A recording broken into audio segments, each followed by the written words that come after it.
Senator Patterson. Senator McCarthy.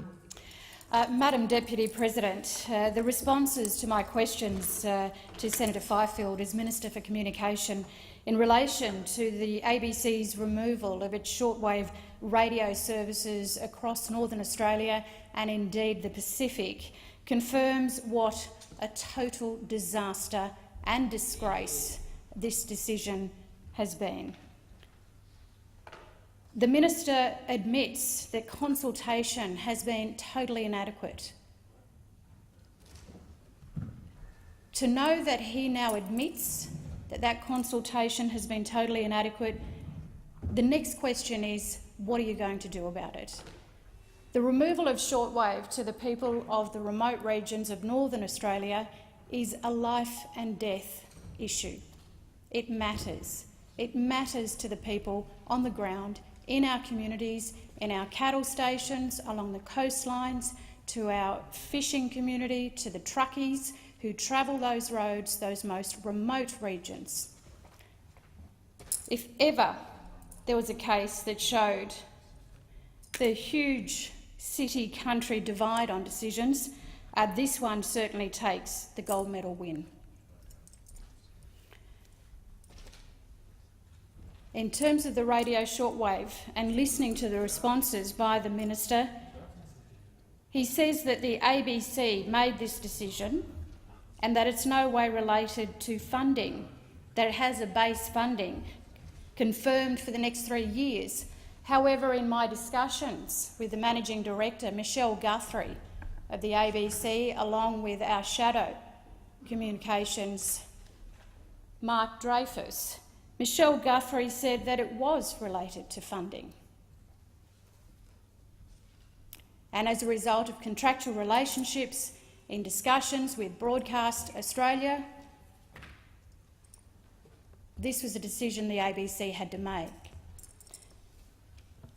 I say to the Senate that the decision to remove a very vital service to the people of Northern Australia, giving only 7 weeks' notice in the first week of December, going into Christmas and New Year, when people could not give their full attention to responding urgently to this issue in an adequate way, when we were told that it was the 31st of January that this service would be turned off, is totally appalling.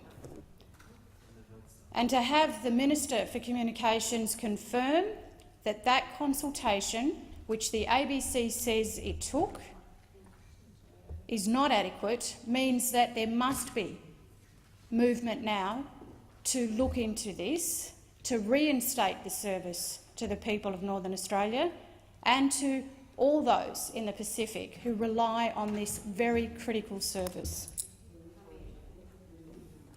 I acknowledge also, Madam Deputy President, the work of my colleagues, Warren Snowden MP, Luke Gosling MP, Mark Dreyfus MP, Stephen Jones MP and even the Leader of the Opposition in writing to the Prime Minister urging the Prime Minister to act, that we need this service.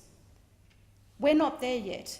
Now, Minister Fifield says in his response that the ABC has relented slightly in donating certain equipment. Well, hello, that equipment will not work. We do not have the technology in the Northern Territory compared to our brothers and sisters in the cities of Australia. We want to have that technology, but we're not there yet. We rely solely on the shortwave radio service beyond so many kilometres of the main city of Darwin and Alice Springs. This is a completely disastrous decision. The vast services, which the ABC says is where the digital move is towards, will not work for us, not yet. We want to be there, but we're not there yet. The best thing that this government can do is to provide the financial monies necessary to get shortwave up and running back in Northern Australia and in the Pacific, so that we do not lose the communication that people in remote and regional parts of Australia so very much deserve.